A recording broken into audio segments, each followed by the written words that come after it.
السلام علیکم محب وطن پاکستانیوں، ستمبر کے مہینے کا آغاز ہو چکا ہے۔ یہ مہینہ پاکستان کی سیاست میں بہت ہی زیادہ عام تصور کیا جا رہا ہے، کیونکہ اس مہینے میں پاکستانی سیاست میں بڑے پیمانے پر تبدیلیاں لائے جانے کا امکان موجود ہے اور ستمبر کے مہینے میں ہی الیکشن ہوتے نظر آ رہے ہیں۔ اس سلسلے میں کپتان سے بیک ڈور رابطے شروع ہو چکے ہیں اور رابطوں کا ٹاسک کس جنرل کو دے دیا گیا ہے، جس کی وجہ سے مریم نواز بہت زیادہ پریشان ہے اور سر پکڑ کر بیٹھ چکی ہے، کیونکہ وہ جانتی ہے کہ اگر آج الیکشن ہوتے ہیں تو عمران خان کو 2/3 میجارٹی لینے سے کوئی بھی مائی کا لال نہیں روک سکتا، اور اسی طرح یہ مہینہ ہی پاکستان کی سیاست اور سیاسی رہنماؤں کی قسمت کا فیصلہ بھی کرے گا۔ اس کے علاوہ ستمبر میں ہی پاک فوج کے جنرل کے حوالے سے بھی بہت بڑی خبریں سامنے آنے والی ہے۔ آخر کار عمران خان کو کس نے اس بات کا یقین دلایا ہے کہ آپ کو 2/3 میجارٹی ملے گی؟ کیا عمران خان کو ان کا یقین کر لینی چاہیے؟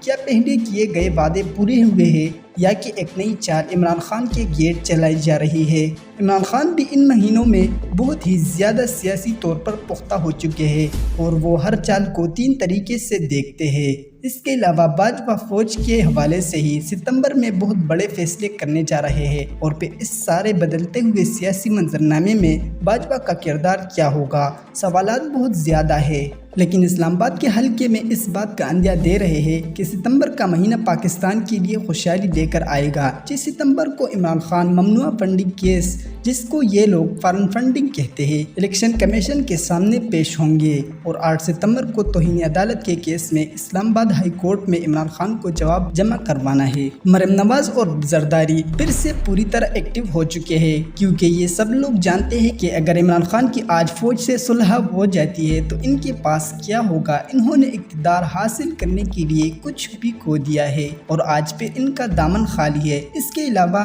11 ستمبر کو پنجاب کے 3 حلقوں کے اندر ضمنی الیکشن ہونے جا رہے ہیں۔ اس کے علاوہ 25 ستمبر کو 9 حلقوں میں ضمنی الیکشن ہوں گے، جس کی وجہ سے مریم نواز اور شہباز شریف اور نواز شریف بہت زیادہ پریشان ہیں، کیونکہ ان 9 حلقوں کے اندر عمران خان امیدوار کے طور پر سامنے آئے ہیں اور کسی مائی کے لال میں جرأت نہیں کہ وہ عمران خان کے برابر کھڑا ہو اور وہ ان 9 حلقوں میں الیکشن جیتے، کیونکہ وہ لوگ جانتے ہیں کہ الیکشن پاکستان کی قسمت کا فیصلہ کرے گا۔ اور اس ٹائم پر فوج میں بھی بہت زیادہ پریشانی بڑھ چکی ہے، کیونکہ ایک باجوہ کے فیصلے کی وجہ سے پوری فوج جو ہے وہ پاکستانی عوام کا اعتماد کھو چکی ہے۔ فوج جتنی بھی آپریشن آج تک کرتی رہی ہے، اس میں فوج کو اگر کسی کی حمایت حاصل رہی ہے تو وہ عوامی حمایت تھی۔ اگر آپریشن رد الفساد ہو یا سوات کا آپریشن ہو، پاکستانی عوام شانہ بشانہ ان کے ساتھ کھڑی تھی، لیکن کچھ عناصر جو کہ مسٹر ایکس اور وائی، جن کو عمران خان کے خلاف مریم نواز کے حق میں استعمال کیا گیا،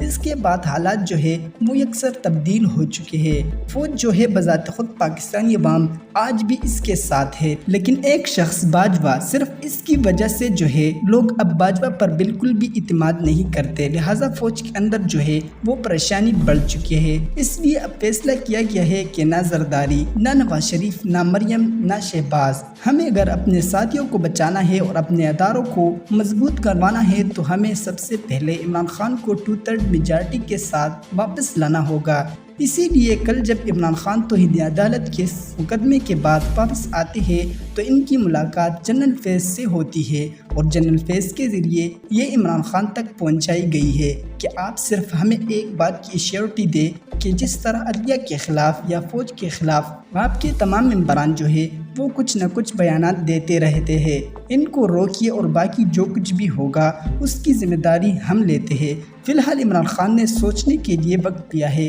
کیونکہ عمران خان ان کی چالوں میں نہیں آنے والا۔ اس کی وجہ سے مریم نواز بہت زیادہ پریشان ہے، کیونکہ نہ تو مریم نواز لندن جا سکے اور نہ شہباز شریف وزیر اعظم پاکستان ہوتے ہوئے اس کا بھائی نواز شریف لندن سے پاکستان آ چکا ہے۔ ان لوگوں نے اس گیم میں سب کچھ کھویا ہے، پایا کچھ نہیں، اور اس میں کچھ بھی حاصل نہیں کیا، اور اس میں جو کچھ بھی حاصل کیا ہے عمران خان نے کیا ہے، کیونکہ اس حکومت نے سوچی سمجھی پلان کے تحت عمران خان اور اسٹیبلشمنٹ کی لڑائی کروائی تھی، اور اس کا مفروضہ یہی تھا کہ عمران خان آگے جنرل فیض لے کر آنا چاہتے ہیں۔ حالانکہ حالانکہ اس بات میں اس وقت کچھ بھی سچائی نہیں ہے۔ جنرل فیض اس لیے فیور تھے کیونکہ افغان امریکہ کو نکالنے میں سب سے بڑا ہاتھ جو ہے وہ جنرل فیض کا تھا۔ ان کی صلاحیتوں کو آپ کو ماننا پڑے گا کہ کس طرح امریکہ اتنی سالوں سے افغانستان کو تباہ کر رہا تھا اور ایک اسٹریٹجی کے تحت اور پرامن طریقے سے امریکہ اور یورپی ممالک کو افغانستان سے نکال دیا گیا۔ تو اس بات کا فائدہ جو ہے وہ اس امپورٹڈ حکومت نے اٹھایا، اور جس کے بعد ان لوگوں کو اقتدار تو مل گیا لیکن عوام کی نظر میں باجوہ جو ہے پوری طرح گر چکا ہے۔ کوئٹہ کی چھپی بات نہیں ہے، لیکن اب بھی فوج بذات خود ایک ادارہ یہ چاہتی ہے کہ ہم پاکستانی عوام کے بغیر بالکل زیرو ہے۔ اس امپورٹڈ نے جو حرکت کی ہے کہ ہم انڈیا کے ساتھ اپنی تجارت بحال کریں گے۔ آپ کو ان کا قطر کا دورہ یاد ہے جس میں شہباز شریف اور باجوہ وہاں پر گئے تھے۔ اس ٹائم پر ان کو یہ انڈیکیشن دیا گیا تھا کہ آپ نے ہر قیمت کے ساتھ انڈیا کے ساتھ ٹریڈ کرنی ہے، اور آپ کو پتہ ہے کہ انڈیا کے ساتھ ٹریڈ سٹارٹ کرنے کا مطلب کیا ہے۔ اگر آپ کو اتنی سستی ٹماٹر لینی ہے ٹھیک ہے، تو پاکستان ایک زرعی ملک ہے، آپ کو ایران کے ٹماٹر لے سکتے ہیں، وہاں پر نہیں جانا کیونکہ انڈیا کی انوالومنٹ ہوتی ہے۔ تو انڈیا کے ذریعے پاکستان میں دہشت گردی ہوگی، اور اگر دہشت گردی ہوگی تو پاکستان کو ایٹمی لے گی، پاکستان مظلوم ملک بنے گا، اور اسی طرح ساری دنیا کی ہمدردیاں پاکستان کے ساتھ ہوگی کیونکہ پاکستان کمزور ہو رہا ہوگا۔ تو نئے پلان کے تحت جو ہے یہ امپورٹڈ حکومت اب پورے پاکستان کو تباہ کرنے کا حتمی پلان بنا چکی ہے۔ لیکن ایک پلان یہ لوگ بناتے ہیں اور ایک پلان اللہ بناتا ہے، کیونکہ پاکستان لا الہ الا اللہ محمد الرسول اللہ کے کلمے پر بنا ہے، یہ کبھی بھی نہیں مٹ سکتا، یہ لوگ مٹ جائیں گے۔ پاکستان کی خوش قسمتی ہے کہ آپ لوگوں کو غداروں کے چہرے ایک ایک کر کے نظر آ چکے ہیں، جو 30 سال سے اقتدار میں ہے اور عوام کو بے وقوف بنائے ہوئے ہے۔ کبھی بیٹی آتی ہے تو کبھی باپ آتا ہے، باپ جاتا ہے تو چچا آتا ہے تو بیٹا آتا ہے۔ انہی کرپٹ خاندان کے گرد پاکستان کی سیاست گھوم رہی ہے اور غریب غریب سے تر ہو رہا ہے۔ اور جہاں تک بات سیلاب کی ہے، مجھے ایک بات سمجھائی جائے کہ یہ لوگ سیلاب کیوں لے کر آتے ہیں؟ کیا اتنے سالوں میں ہم ان چیزوں پر بھی کنٹرول نہیں کر پائے؟ اب پاکستان میں سیلاب آتے ہم لوگ سب جانتے ہیں، لیکن ان کا مقصد یہ ہوتا ہے کہ اگر سیلاب آئے گا تو ایڈ آئے گا، اگر ایڈ آئے گا تو ان کے پاس پیسے آ جائیں گے، اور یہ کرپٹ عناصر جو ہے دبئی، بیلجیم، انگلینڈ، قطر، ان جگہوں پر اپنے ان پیسوں سے پراپرٹیز بنائیں گے۔ تو یہ لوگ پاکستان کی بالکل بھی وفادار نہیں ہے، اور ان کا مکروہ چہرہ بچہ بچہ جان چکا ہے۔ اب چھوٹے بچے سے یہ پوچھے کہ زرداری کون ہے تو وہ کہے گا کہ چور، مریم نواز کون ہے وہ کہے گا چور ہے۔